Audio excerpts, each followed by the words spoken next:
Joining us, Nick Turse, contributing writer at The Intercept. Nick, welcome back to the program. Thanks so much for having me on. On to mark the occasion of Henry Kissinger's 100-year birthday, you've written a couple of pieces in The Intercept about this story, but the first one is Blood on His Hands.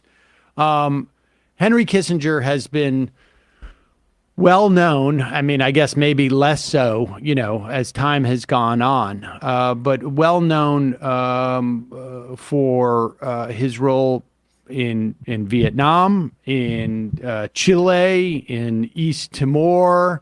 I think there's probably another half a dozen places that escape me at the moment, and was let's take it from there. I mean, give us the sort of the basics for folks who aren't aware of Henry Kissinger's career. Who was Henry Kissinger back in the late 60s through the mid 70s? Sure. Thanks again for having me on. Henry Kissinger was Richard Nixon's national security advisor, and he wielded more power than any national security advisor before or since. When it came to war policy in Southeast Asia, that's the Vietnam War and the adjoining wars in Laos and Cambodia, he was really something of a co-president in these matters, an architect of this warfare. And he would go on to, at the end of the Nixon administration, be the Secretary of State and stay on during the Ford administration. At that time, surveys show that he was the most admired man in America.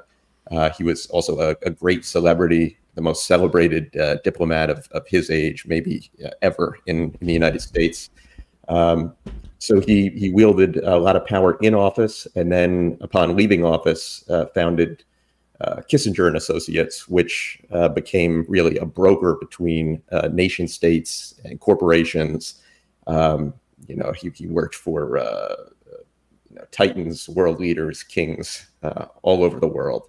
So, Henry Kissinger held great sway in office and out of office, in the late 20th century, and it's even extended into the 21st now. And we should say, I mean, as far as we know, he has been advising probably all of the presidents since Nixon's day, including Trump. I would be surprised if Biden hasn't sought his counsel at one time or another. And I think he also has, frankly, probably relationships with a lot of people in media that influence their perspective on foreign policy things. And certainly, there has been a lot written about Henry Kissinger over the years in all of those sort of theaters in which he engaged. And it's all, I mean, there's a lot of dead bodies in his wake. But you have found, you have done new reporting on this, which, as difficult as it may be to make his legacy even more bloody, that's what that reporting has done. Tell us how you came to your involvement in this story, particularly in the bombing of Cambodia. Sure. I mean, I think the key takeaway to my recent reporting on Kissinger is that he's responsible for more civilian deaths in Cambodia than was previously known. And this is according to an exclusive archive of U.S. military documents that I assembled and interviews with Cambodian survivors, American witnesses. The archive offers previously unpublished, unreported, and also underappreciated evidence of hundreds of civilian casualties that were kept secret during the U.S. war in Cambodia, during Kissinger's tenure overseeing that war from 1969 to 1973. And these are killings that remain, almost entirely unknown to the American people. And, I coupled this with previously unpublished interviews that I did with more than 75 Cambodian witnesses and survivors of U.S. military attacks across 13 villages along the Cambodian-Vietnamese border. And speaking with these people, it revealed new details of the long-term trauma that's borne by survivors of the American War. So taken together, it adds to the list of killings and crimes that Henry Kissinger should, even at this very late date in his life, be asked to answer for. So how unreported are we talking here? I mean, I know because I read the article, but for our audience, how unreported are we talking? Yeah, I mean, these were records that I found. What started it were records that I found in the National Archives, and basically there was a secret Pentagon task force that was set up in the wake of the My Lai massacre. This was a 1969 massacre by U.S. troops in South Vietnam, killed 500 Vietnamese civilians, was covered up and was, eventually brought to light by the great Seymour Hersh. It was such a scandal for the U.S. military that the Army decided that they would never be caught flat-footed by an atrocity scandal again. So they gathered up all the reports that they had on war crimes, and they put them all together and had a couple high-ranking officers in the Pentagon who watched over, what was coming down the pike, what might be the next My Lai, and they tried to tamp it down whenever they could. In these documents, which I had used I did some reporting for the Los Angeles Times many years ago using the documents, and I wrote a book called Kill Anything That Moves, The Real American War in Vietnam from these documents. But there was a small subset of Cambodian crimes in there.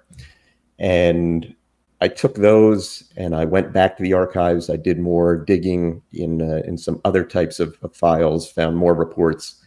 I took all of these and they provided a rudimentary roadmap so that I could go to Cambodia and fill out the reporting, try to go to these same villages, talk to people there about what they saw. And in all 13 villages that I visited, I was the first American to arrive, or at least the first unarmed American, first since the war. And, I was the first person that these people told their stories to. It was decades later, but no one had ever come to ask them about it. So really, these were generally completely unreported stories. Also, I usually went to find, one particular case in the files, but what Cambodian survivors told me about were relentless attacks. Generally, they didn't remember the single attack that I'd go there to ask about.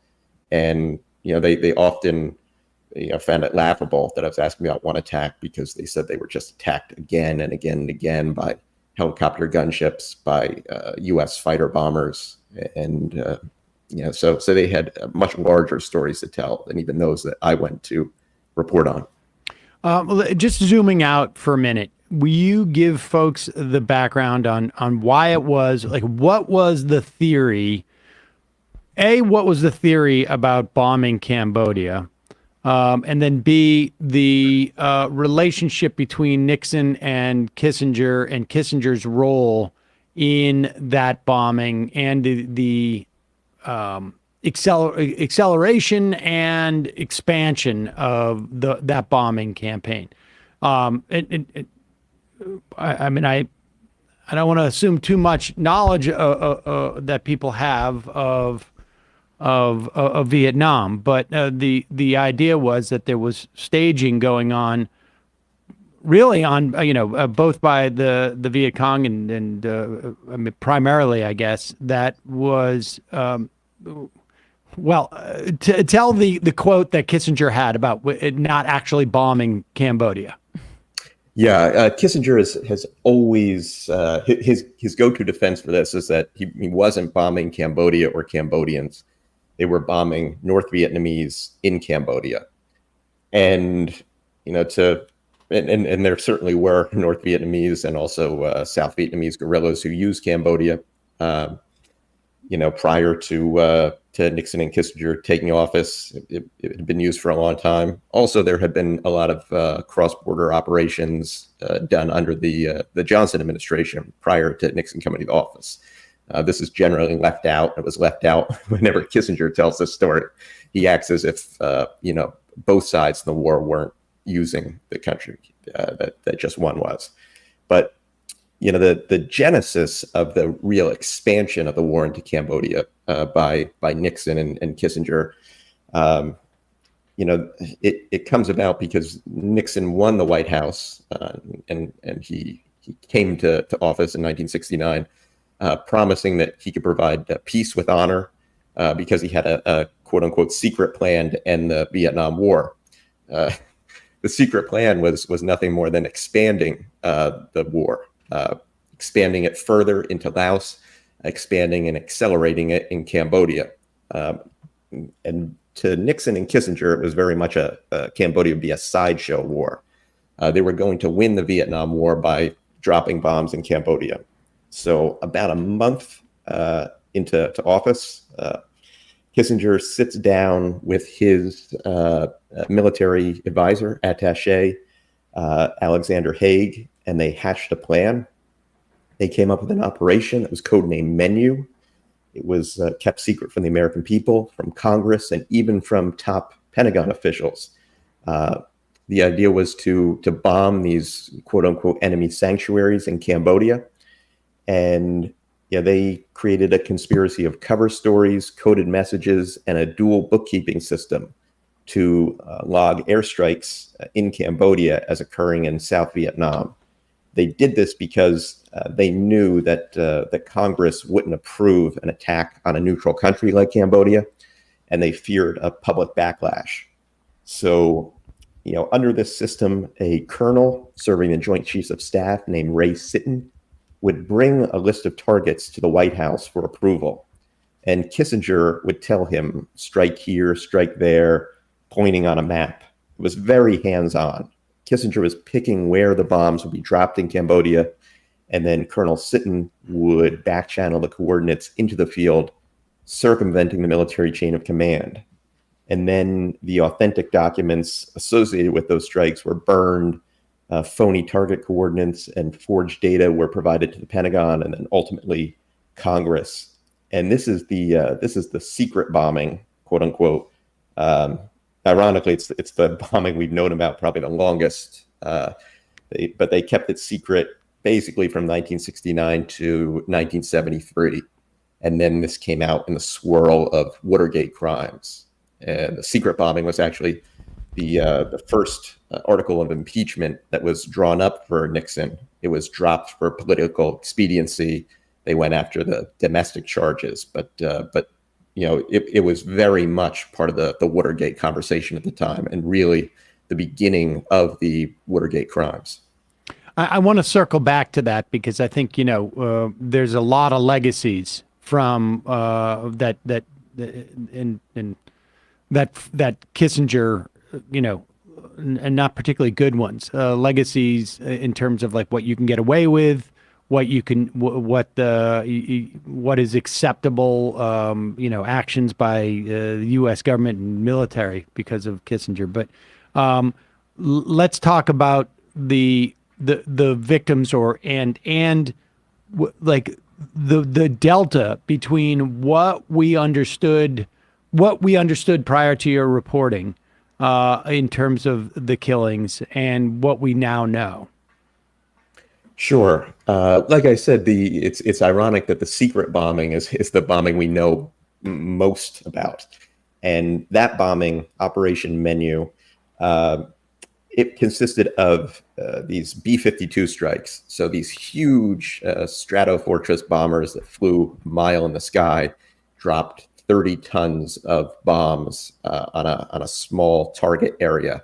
So these are massive, sort of impersonal bombings.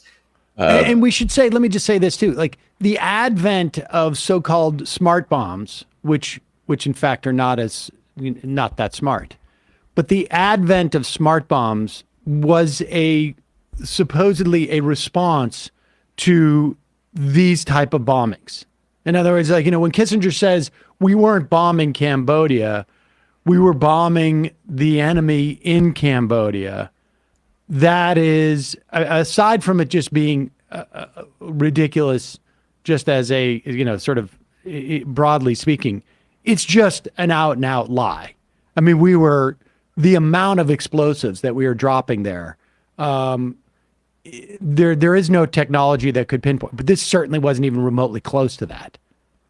No, not at all. Kissinger always objects to this being called carpet bombing, but that was the phrase at the time, and it's an apt phrase because it was really just a rolling,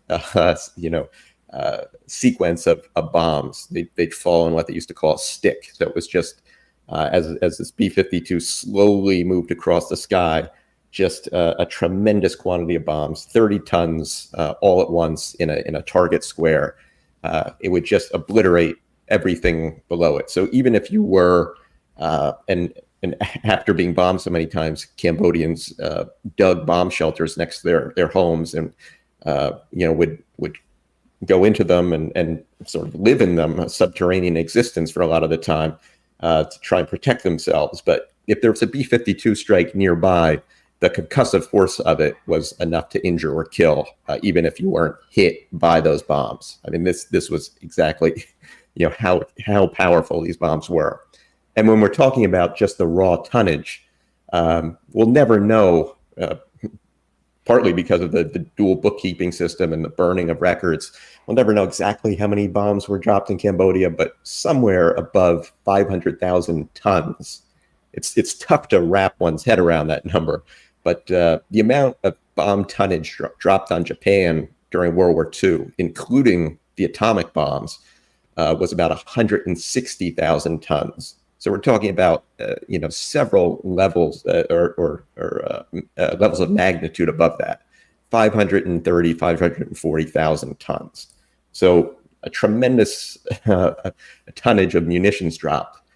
But the attacks that I chronicle in my reporting are, far more intimate than the B-52 bombing. They're lower flying fighter bombers that specifically attacked villages.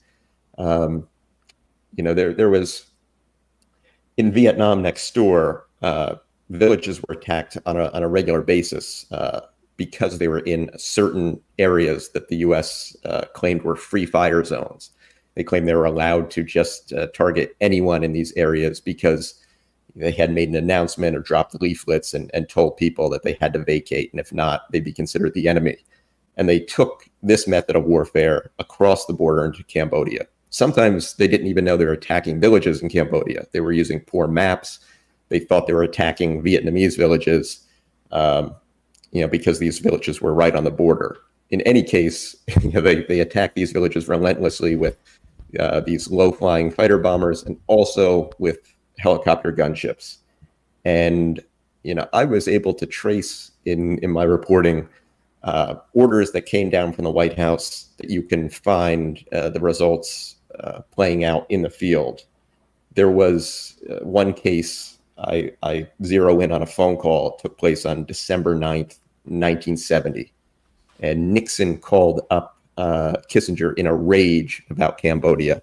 He was just ranting, raving, said that he was tired of the Air Force, these are his words, farting around there. He wanted the Air Force, or he wanted the U.S. military to go in and crack the hell out of them. Again, his language. He said, I want anything that flies on anything that moves. So Kissinger says, yes, right, yes, Mr. President, hangs up the phone, calls up his military advisor, Alexander Haig, and tells him it's an order, it's to be done, anything that flies on anything that moves. And you can see, I found reporting at the time that showed that by the, over the course of the month, the number of helicopter sorties, attacks in Cambodia tripled. And they continued to rise all during the spring of 1971. And this led to attacks on Cambodian villages. And, I tie it to one particular attack that I found in the files. It was one in which, this was in American records. It showed that American helicopters, what they called a hunter-killer team of 3 helicopters, circled the village in Cambodia and then shot it up with machine gun fire and rockets. Then U.S. and allied South Vietnamese forces landed and began looting the village. An American officer there stole a Suzuki motorbike and he hauled it onto the helicopter. There were about 24 wounded Cambodian civilians, including children, who were on the ground there. And a lot of the Americans on the scene, and I talked to them decades after the fact, but I tracked them down and interviewed them. They keyed in on one child. She was shot, she was bleeding, and some of the Americans wanted to take her for medical care. But the officer who dragged the motorbike aboard said negative, that they were weighed down by the bike, and because of the bike, they had no room. So this little girl, maybe 5 years old, shot, bleeding, in desperate need of medical care, was left to die. And this is Henry Kissinger's legacy. It's the order that he gets from Nixon that he relays into the field that ultimately leads to this increase of attacks and people to be wounded and killed in Cambodia. And the in terms of going beyond that, and we should say, these you speak to people on the ground, and like you said, I think you just mentioned it was in 2010. So many of these people are probably not even alive today. It is definitely worth folks going back and reading. But the failure to impeach at that time, or to include that in the articles of impeachment ultimately, and the mechanism and the justification for these type of raids on a country we're not at war with. I mean, never mind, the question of whether we should be at war with a country, but these sort of like semi-clandestine, in this instance, clandestine bombings of these countries. Just talk a little bit about how that had set the sort of the template for what we've seen in Pakistan, in Afghanistan, in Somalia, in Yemen to some extent. Just to me, that seems like, at least part of the legacy and our failure to ever hold the people involved with this to account. And like you say, I don't know if people can appreciate this. I am old enough to remember when Henry Kissinger was like, I don't even know that there's a functional equivalent in our society today. Well, he won the Nobel Peace Prize. He won the Nobel Peace Prize, but he was a celebrity. Yeah. He was like, I mean, the images of him, I don't know if he actually went to Studio 54, but there was that quality of like the of images of him at that time. And there's been no real institutional or official reckoning with this. Yeah, I mean, it's a lot to unpack there. I talked to one of Kissinger's biographers about the points that you raise about, the connection between the war in Cambodia and the forever wars today. This is Grandin, yes? This is Greg Grandin, the author of Kissinger's Shadow. And Grandin told me that, you can trace a line from the bombing of Cambodia to the present. And he makes the point in that book and in conversations with me that the covert justifications for illegally bombing Cambodia, and it was illegal, became the framework and the justifications for drone strikes and for the 21st century forever wars. He calls it the perfect expression of American militarism's unbroken circle. That's his language, and I think it's exceptionally apt. Another way, I mean, that they're linked is that, and I found this in my reporting, the interviews, the documents, they demonstrate a consistent disregard for Cambodian lives, a failure to detect the presence of civilians, to protect civilians, to conduct post-strike assessments, to investigate civilian harm allegations, to prevent this damage from reoccurring. And drawing on what you just said, or to punish or otherwise hold U.S. personnel, and that's from those in the field all the way up to the White House, accountable for all these injuries and deaths. So these policies not only obscured the true toll of the conflict in Cambodia, but they set the stage for the civilian carnage that we've seen in the war on terror, from Afghanistan to Iraq, Syria to Somalia. If I think that, and speaking with military officials from that time, have also made this point to me, that if there had been some accountability, if there had been transparency, they thought that it would have had an impact on modern day civilian harm, on war crimes, on atrocities that have been committed in the 21st century forever wars. But because we didn't have this, the Pentagon has been able to again get away with this again and again by burying the evidence and acting as if it never happened. Just one more question here, Nick. It also set the stage for deeper destabilization in Cambodia in the wake of these atrocities. I'm just wondering if you can expand on that before we let you go. Sure, most definitely, and it's another area where, when you examine the blood on Henry Kissinger's hands, I mean, he bears a great deal of responsibility for the rise of the Khmer Rouge in Cambodia. The Khmer Rouge would come to power and plunge the country into this campaign of overwork and torture, murder, mass murder, that eventually killed about 20% of the population, about 2 million Cambodians. But the Khmer Rouge, when Kissinger and Nixon came to the White House, was a tiny fringe element. Somewhere between 1,000 and 5,000 people. They held very little sway in Cambodia. But the Khmer Rouge ended up with a fantastic recruiting tool in the form of U.S. bombing.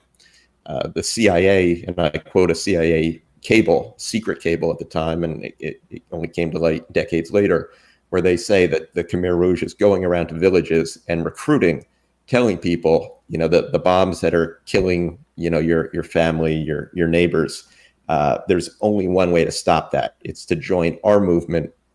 We'll become so powerful, we can fight the Americans, we can save our country. And in a very short time, between 1969 and 1973, this 1,000-person movement becomes a 200,000-person army that is able to take over the country and plunge the country into a genocide. Without the destabilization of U.S. bombing, without the recruiting tool that this bombing was, I don't think there's any way the Khmer Rouge would come to power. So while they bear ultimate responsibility for all these deaths, Nixon and Kissinger play a vital role in this and are certainly not blameless. I think people can find analogies to this in terms of like our policies in Central America that ultimately have destabilized. And it's not a one-to-one analogy, but the dynamic is the same. We can see this in just the development of like the madrasas in Pakistan, and as an attempt to fight the Soviet Union in Afghanistan. This is a really horrific example of that. Nick Turse, great reporting. We will put a link to your piece, to all those pieces in The Intercept, including Blood on His Hands, contributing writer at The Intercept. Thank you so much for your time today. I really appreciate it. Thanks so much to both of you. I really appreciate having me on. Thanks, Nick.